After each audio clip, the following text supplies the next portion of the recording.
J'étais là, debout, dans ma robe déchirée, le vin de Bordeaux dégoulinant sur mon visage, pendant que les amis de ma sœur riaient. Ma propre sœur venait de me gifler devant 200 invités. Ils ont appelé la sécurité pour me jeter dehors. Mais quand ces voitures se sont garées et qu'il en est sorti, leurs rires se sont éteints sur le champ. Salut à tous. Avant de vous raconter cette histoire qui a changé toute ma vie, faites-moi une faveur et cliquez sur le bouton d'abonnement tout de suite. Activez la cloche de notification, car ce qui va suivre va vous laisser sans voix. Cette histoire a plus de rebondissements que vous ne pouvez l'imaginer, croyez-moi, vous ne voulez pas manquer la fin. C'est complètement fou. Maintenant, entrons dans le vif du sujet. Je m'appelle Amélie, et je dois remonter un peu en arrière pour que vous compreniez à quel point cette journée a été dévastatrice pour moi. Vous voyez, ma sœur Chloé et moi n'avons pas toujours été ennemies. Il fut un temps où nous étions tout l'une pour l'autre. J'avais 10 ans de plus qu'elle. Et quand notre mère est tombée malade d'un cancer, alors que Chloé n'avait que 8 ans, je suis devenue plus que sa sœur. Je suis devenue sa mère, son père, son monde entier. J'avais 18 ans et je venais d'être acceptée à l'université avec une bourse complète. Mes rêves devenaient enfin réalité. Mais la vie en avait décidé autrement. Maman ne pouvait plus travailler. Papa croulait sous les frais médicaux, et quelqu'un devait s'occuper de Chloé. Alors, j'ai fait un choix. J'ai abandonné avant même de commencer. J'ai pris 2 emplois, travaillant le matin dans un petit café et le soir comme serveuse dans une brasserie. Chaque centime que je gagnais servait à maintenir notre famille à flot. J'ai élevé Chloé. Je lui préparais ses déjeuners, je l'aidais avec ses devoirs, j'allais à toutes les réunions parents-professeurs. Quand maman a finalement guéri 3 ans plus tard, j'avais déjà sacrifié ma jeunesse. Mais cela ne me dérangeait pas, car Chloé s'épanouissait. Elle était intelligente, belle, et s'apprêtait à entrer à l'université. L'université où je n'ai jamais pu aller. J'étais si fière d'elle. 15 ans plus tard, j'ai rencontré Étienne. Il était différent de tous ceux que j'avais connus. Calme, prévenant, toujours en déplacement pour le travail. Il disait être consultant en affaires, et honnêtement, je n'ai jamais posé trop de questions. Nous sommes tombés amoureux rapidement et nous nous sommes mariés lors d'une simple cérémonie à la mairie. Pas de mariage somptueux, pas de bague coûteuse, juste nous et 2 témoins.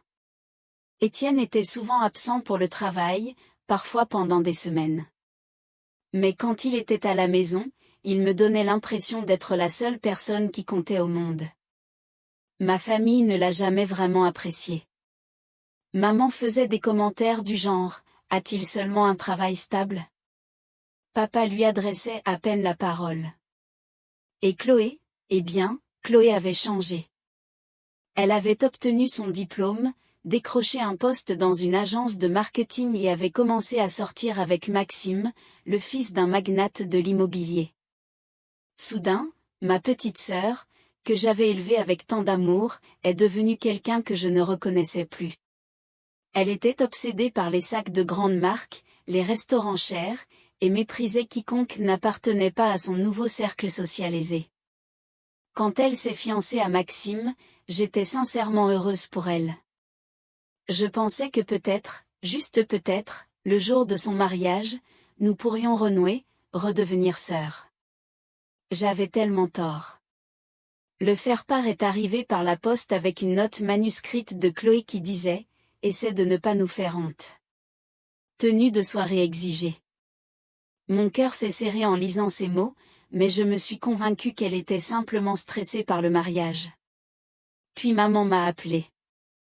Elle n'a même pas dit bonjour. Elle a juste dit: s'il te plaît, Amélie, ne gâche pas le jour spécial de Chloé avec ta pauvreté. J'ai eu l'impression de recevoir un coup de poing dans l'estomac. Papa a appelé ensuite et a suggéré que je ne devrais peut-être pas m'asseoir à la table d'honneur pendant le dîner. Ce serait plus simple pour tout le monde, a-t-il dit. J'ai pleuré cette nuit-là. J'ai pleuré pour la petite fille que j'avais élevée, qui me voyait maintenant comme une source d'embarras. J'ai pleuré pour la famille pour laquelle j'avais tout sacrifié, qui souhaitait maintenant que je disparaisse. Mais j'ai décidé d'y aller quand même. Je me montrerai, je serais élégante, et je prouverai que ma place était là, autant que n'importe qui d'autre. Je suis sortie et j'ai acheté la plus belle robe que je pouvais me permettre. Une magnifique robe rouge qui me donnait confiance en moi. Une amie m'a prêté quelques bijoux, et je me suis entraînée à sourire devant le miroir. Étienne m'avait promis qu'il viendrait, mais il m'a dit qu'il avait d'importantes réunions d'affaires qui pourraient le mettre en retard. Je lui ai dit de ne pas s'inquiéter, que tout irait bien. Un autre mensonge que je me suis raconté. La veille du mariage, Chloé m'a appelé. Sa voix était froide, distante. Amélie, je t'ai placée à la table 24. C'est près du fond. Ne parle pas à la famille de Maxime, d'accord? Ils sont très regardants sur les gens qu'ils fréquentent. Je voulais hurler. Je voulais lui rappeler chaque sacrifice que j'avais fait. À la place, j'ai simplement dit, d'accord, Chloé, comme tu voudras. Le mariage avait lieu au château de Valois, à environ 1 heure de Tours. Quand je suis arrivée dans ma vieille Renault Clio, le voiturier l'a regardé comme si je venais de débarquer dans une poubelle. Il m'a à peine jeté un regard en prenant mes clés. En entrant dans le château, j'ai immédiatement senti tous les regards sur moi.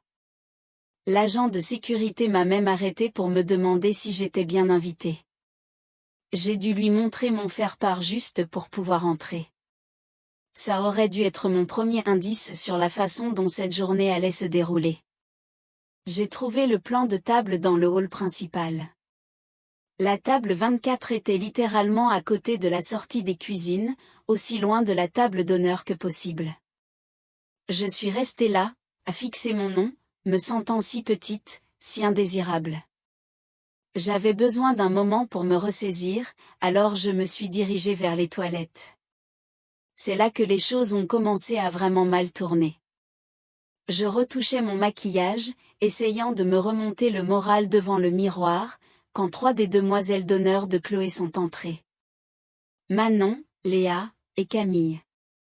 Je les ai reconnues des réseaux sociaux de Chloé, posant toujours avec du champagne et des sacs de grande marque. Elles m'ont vue et ont immédiatement commencé à chuchoter entre elles, sans même essayer d'être discrètes. Manon a parlé la première, sa voix dégoulinant d'une fausse douceur. « Oh mon Dieu, c'est une robe qui vient d'une friperie ?» Elles ont toutes ri. J'ai essayé de les ignorer, mais elles m'ont encerclée comme une meute de loups. Léa m'a bousculée violemment, me faisant tomber mon sac à main. Mes affaires se sont éparpillées sur le sol. Alors que je me penchais pour les ramasser, Camille a écrasé mon rouge à lèvres, l'incrustant dans le carrelage. « Oups, dit-elle. Comme je suis maladroite. » Puis Manon s'est penchée près de moi et a chuchoté, « Chloé nous a tout raconté sur toi. La sœur qui est un cas social. » C'est assez triste, en fait. Elles sont sorties en riant et je suis restée là, tremblante, essayant de ne pas pleurer. J'ai rassemblé mes affaires avec des mains tremblantes et j'ai tenté de me ressaisir. Quand j'ai finalement quitté les toilettes, je suis allée chercher maman. J'avais besoin de quelqu'un, n'importe qui, pour me sentir à ma place. Je l'ai trouvée avec Chloé dans la suite de la mariée. Au moment où je suis entrée, le visage de maman s'est décomposé, non pas d'inquiétude, mais de déception. « Amélie, pourquoi as-tu mis du rouge ? Tu essaies de voler la vedette à la mariée. » J'ai regardé Chloé, attendant qu'elle me défende, qu'elle dise à maman que c'était ridicule. Au lieu de ça, Chloé m'a toisé de la tête aux pieds et a dit, j'avais bien précisé, tenue de soirée. C'est juste triste. Les larmes me brûlaient les yeux. Papa est passé devant la pièce et j'ai essayé de croiser son regard, mais il a détourné les yeux. Il a vraiment détourné le regard de sa propre fille. Chloé s'est approchée de moi et a chuchoté pour que moi seule puisse l'entendre. Tu devrais partir avant que la famille de Maxime ne te voie. C'est à ce moment-là que quelque chose s'est brisé en moi, mais je ne suis pas partie. J'aurais dû, mais je ne l'ai pas fait. Le vin d'honneur a commencé et je me tenais seule dans un coin, regardant tout le monde discuter et rire. Je ne connaissais personne et personne ne s'est approché de moi. Puis le témoin de Maxime, Thomas, s'est avancé avec un groupe de ses amis. Il m'a regardé avec un sourire narquois et a dit à voix haute, « Eh, vous êtes avec le service traiteur ?» Ses amis ont éclaté de rire. J'ai senti mon visage devenir tout rouge. « Je suis la sœur de la mariée, » ai-je dit doucement. Il a eu l'air choqué une seconde, puis a ri encore plus fort. « Oh, waouh! Vraiment? Je n'aurais jamais deviné. » Le sarcasme dans sa voix m'a transpercé comme un couteau. D'autres invités ont commencé à me dévisager et à chuchoter. Je voyais des téléphones sortir.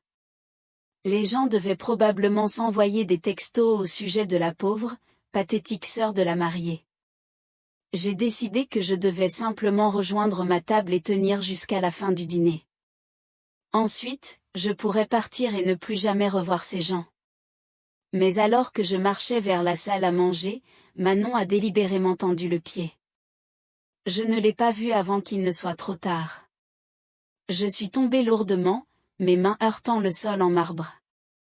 Une douleur fulgurante a parcouru mes poignets. Ma robe s'est déchirée à l'épaule, et j'ai entendu le tissu se fendre.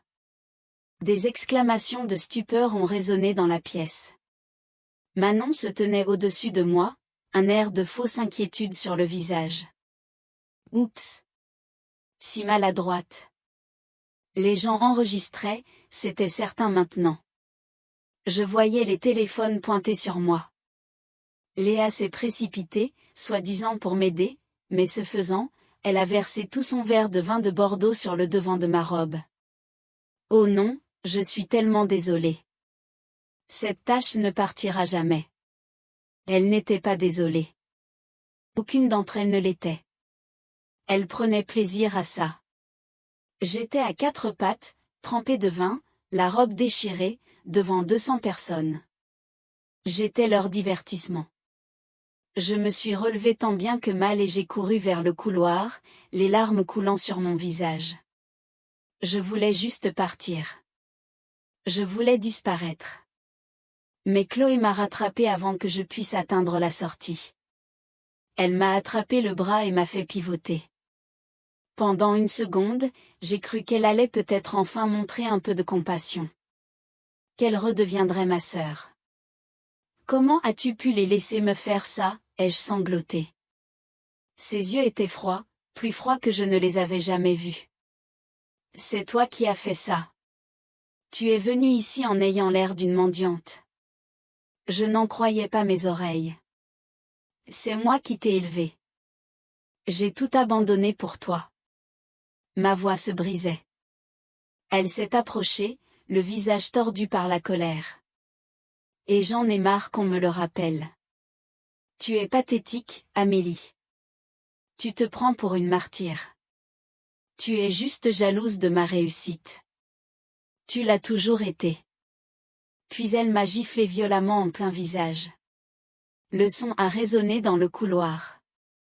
Ma joue me brûlait et je sentais le goût du sang dans ma bouche.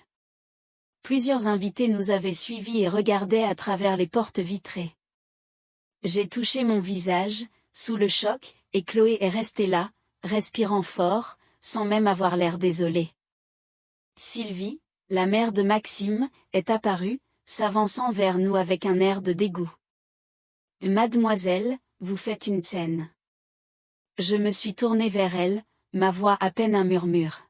« Mais je suis sa sœur. » Elle m'a regardée comme si j'étais un déchet dans la rue. « Sécurité, veuillez escorter cette femme dehors. » Deux grands agents de sécurité sont apparus de nulle part. Ils m'ont saisi les bras, un de chaque côté. J'ai regardé Chloé, espérant qu'elle arrêterait ça, espérant qu'elle se souviendrait de qui j'étais, de ce que j'avais fait pour elle. Mais elle a simplement dit, « Pars, Amélie. » Tu n'as rien à faire ici.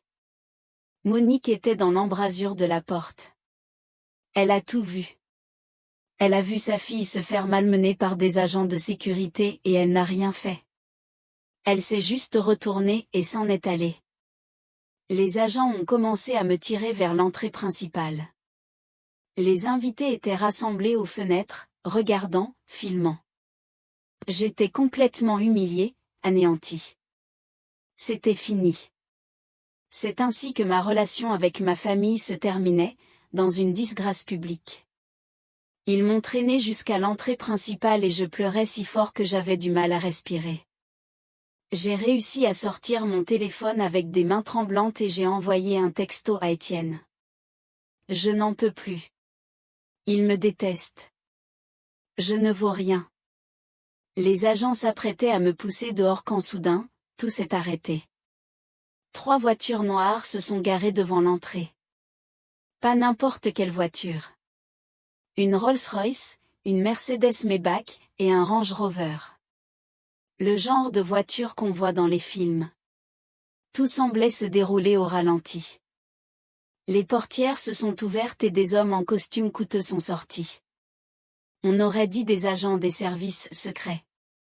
Les agents de sécurité qui me tenaient ont desserré leur étreinte, confus. Puis la portière arrière de la Rolls-Royce s'est ouverte, et Étienne est sorti. Mais ce n'était pas l'Étienne que je connaissais. C'était quelqu'un de complètement différent. Il portait un costume italien sur mesure qui coûtait probablement plus cher que ma Renault Clio. Sa montre a capté la lumière, et j'ai reconnu une Patek Philippe, du genre qui coûte des centaines de milliers d'euros. Il se déplaçait avec ce pouvoir tranquille, cette autorité qui faisait paraître tout le monde autour de lui insignifiant. Il s'est avancé vers l'entrée, et le chef de la sécurité du château s'est précipité. « Monsieur Beaumont, monsieur, nous ne savions pas que vous seriez présent. » L'homme était pratiquement en train de s'incliner. Les 2 agents qui me tenaient m'ont immédiatement lâché comme si j'étais soudainement devenue brûlante. Étienne a marché droit vers moi, ignorant tous les autres. Il a doucement touché mon visage là où Chloé m'avait giflé. Sa mâchoire était serrée, et je pouvais voir la fureur dans ses yeux, mais son contact était si doux.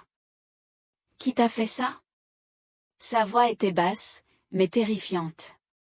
Alain Dubois, le père de Maxime, est sorti en courant, et quand il a vu Étienne, son visage est devenu blême. « Étienne ?» Non, Étienne Beaumont. Il avait l'air sur le point de s'évanouir. Maxime est apparu derrière lui, confus. « Papa, qu'est-ce qui se passe ?»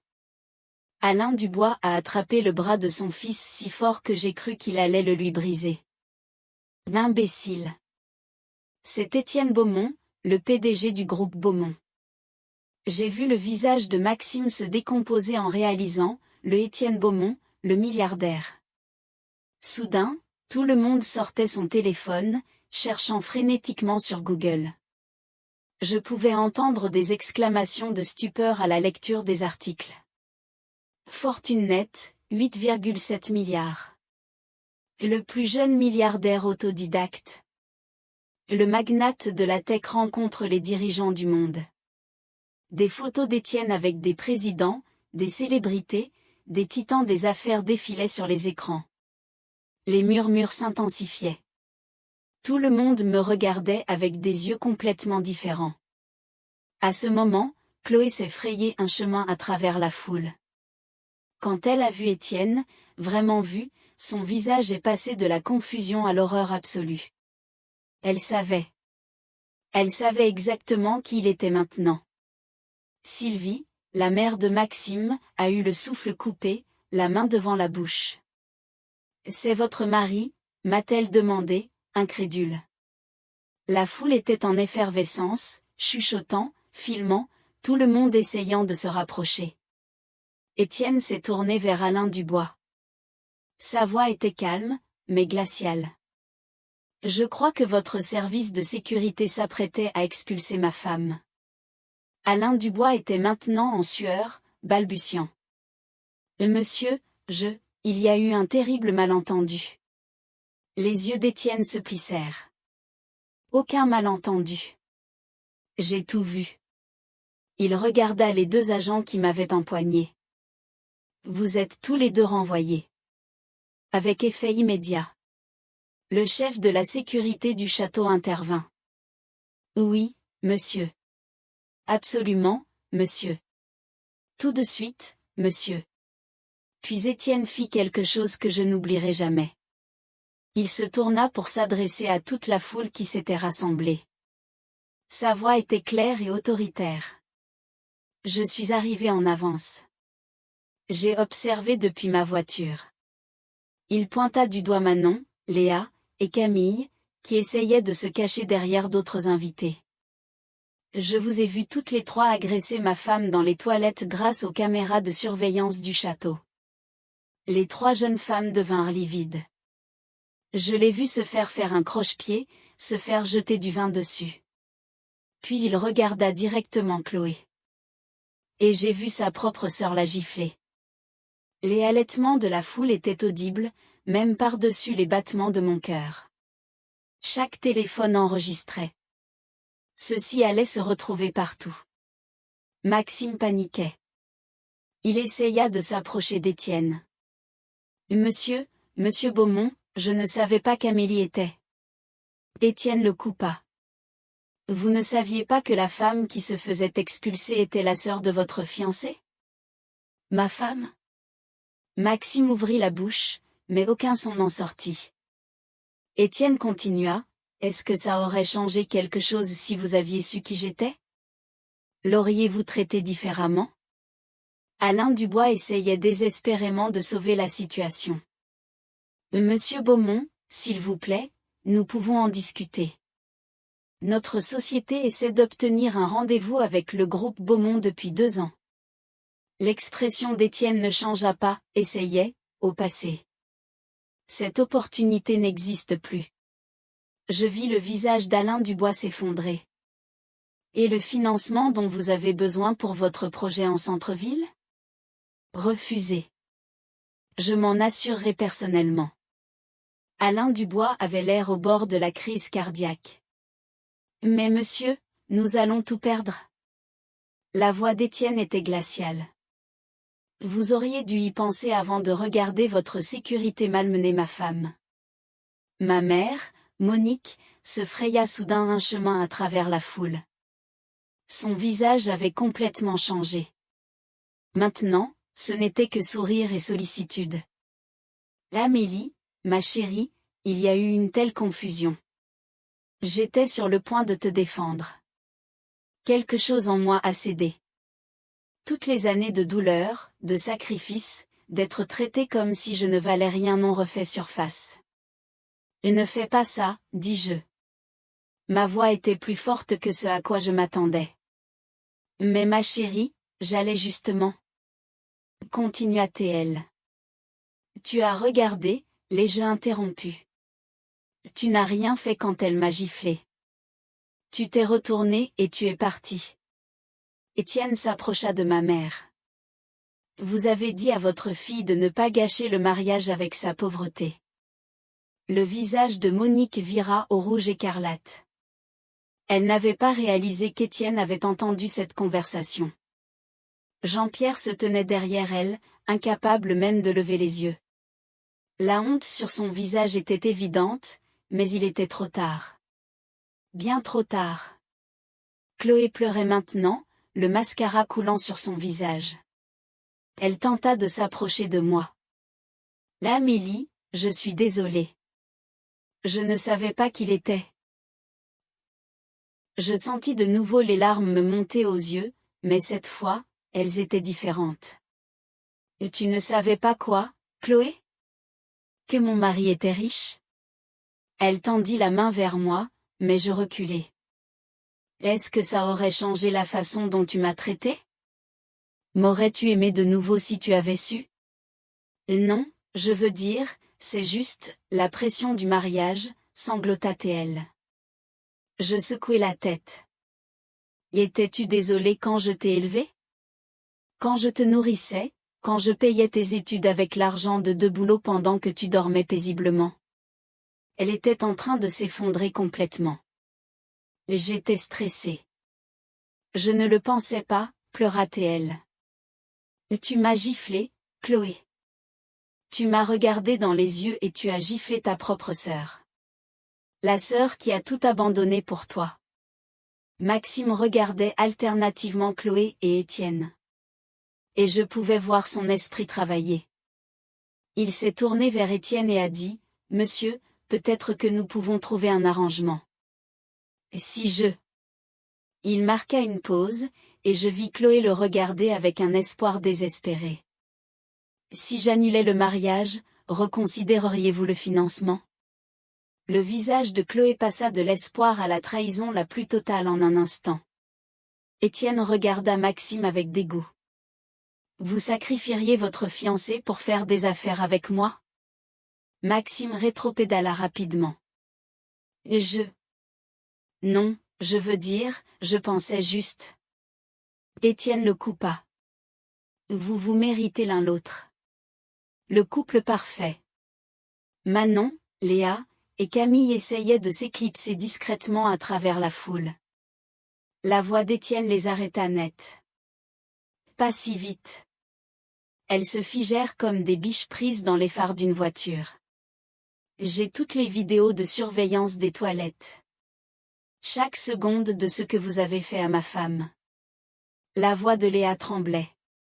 On ne faisait que plaisanter. L'expression d'Étienne était de marbre. Une agression n'est pas une plaisanterie. Mes avocats prendront contact avec vous. Toutes les trois. Les jeunes femmes se mirent à pleurer. Leurs parents se précipitèrent, mortifiés, pensant déjà au procès et aux poursuites pénales. J'étais là, dans ma robe déchirée et tachée de vin, le visage encore rouge de la gifle de Chloé. Mais quelque chose avait changé. Je n'étais plus la sœur pathétique. Je me tenais à côté d'Étienne, et je réalisais que j'avais toujours eu de la valeur. J'avais toujours été digne. Simplement, il n'avait pas su le voir. J'ai regardé Chloé. Vraiment regardé. Je t'aimais plus que quiconque en ce monde, dis-je doucement. La foule était devenue silencieuse, tout le monde tendant l'oreille. J'ai renoncé à mes rêves pour que tu puisses réaliser les tiens. Je me suis épuisée au travail pour que tu puisses aller à l'université. J'ai sacrifié ma jeunesse pour que tu aies un avenir. Chloé sanglotait de façon incontrôlable maintenant. Et tu m'as récompensé par la cruauté. Tu m'as traité comme un déchet. Tu as laissé tes amis m'agresser et ensuite, tu m'as frappé. Et s'il te plaît, Amélie, ne fais pas ça, supplia Chloé. Je sentis la main d'Étienne sur mon épaule, me soutenant. Je ne fais rien, Chloé. C'est toi qui as fait ça. Tout vient de toi. Je me suis tournée vers Étienne. Allons-nous-en. Il me regarda attentivement. Tu es sûr? J'ai hoché la tête. Je suis sûre. Ces gens ne sont plus ma famille. Monique tendit la main vers moi. Amélie, s'il te plaît, parlons-en.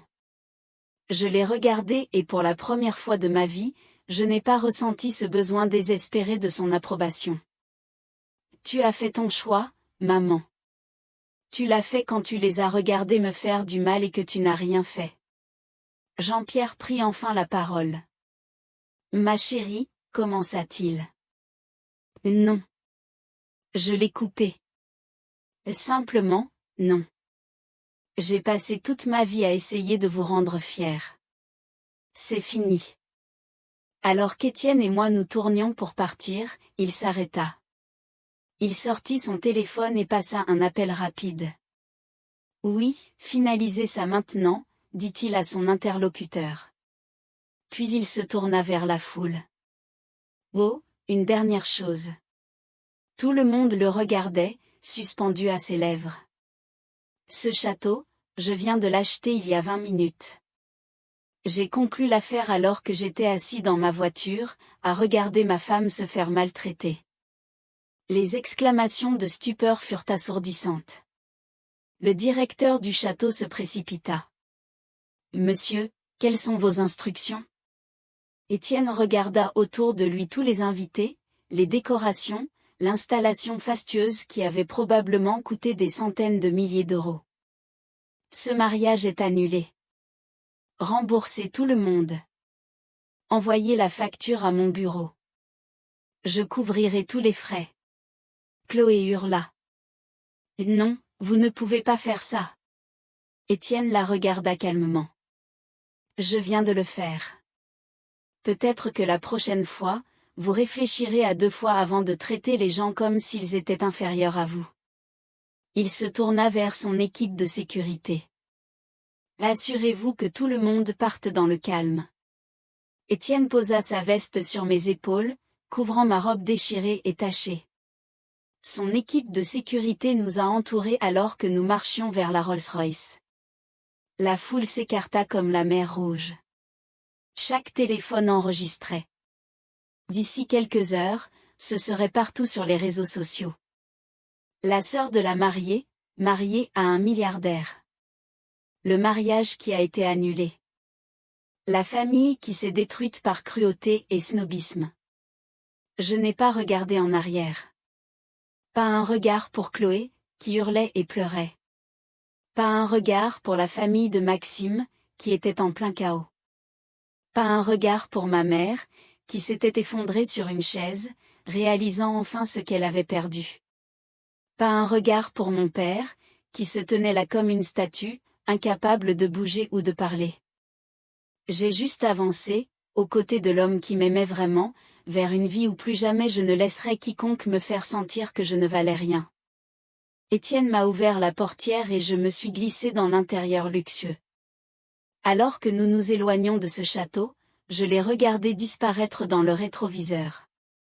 Ce chapitre de ma vie était terminé. La petite fille qui avait tout sacrifié pour une famille qui ne l'appréciait pas n'existait plus. À sa place se trouvait une femme qui comprenait enfin sa propre valeur. C'était il y a 1 mois. Étienne et moi avons renouvelé nos vœux en privé sur une plage magnifique, avec seulement nous et le coucher du soleil. Pas d'invités, pas de drame, juste de l'amour. Chloé m'a envoyé 47 textos. Je n'ai répondu à aucun. Maman et papa ont essayé de venir chez nous 3 fois. La sécurité d'Étienne les a renvoyés à chaque fois. L'agence immobilière du père de Maxime a fait faillite en 3 semaines. Manon, Léa et Camille ont toutes fait face à des accusations d'agression. Nous avons trouvé un accord à l'amiable, mais l'histoire a fait la une des journaux nationaux. Leurs réputations sont détruites. Maxime et Chloé se sont finalement mariés lors d'une petite cérémonie à la mairie, avec presque personne. Ils ont divorcé en moins de 6 mois. Apparemment, quand l'argent et le statut ont disparu, il ne leur restait plus rien. J'ai entendu dire que Chloé était retournée vivre chez nos parents. Je n'ai pas de peine pour elle. Je ne ressens plus rien pour elle. J'ai créé une fondation pour les femmes qui ont sacrifié leurs rêves pour leur famille. Des femmes qui ont tout donné et n'ont rien reçu en retour. Nous les aidons à reprendre leurs études, à créer des entreprises, à se retrouver. C'est le travail le plus épanouissant que j'ai jamais fait. Et enfin, après toutes ces années, je suis heureuse. Vraiment, profondément heureuse. Ils pensaient que je n'étais rien parce que je n'avais rien à montrer. Mais j'avais tout ce qui comptait. J'avais la dignité, la bonté, et un amour véritable. Parfois, les personnes qui vous blessent le plus sont celles que vous avez aimées en premier. Et ce n'est pas grave. Parce que partir, ce n'est pas abandonner. C'est se choisir, pour une fois.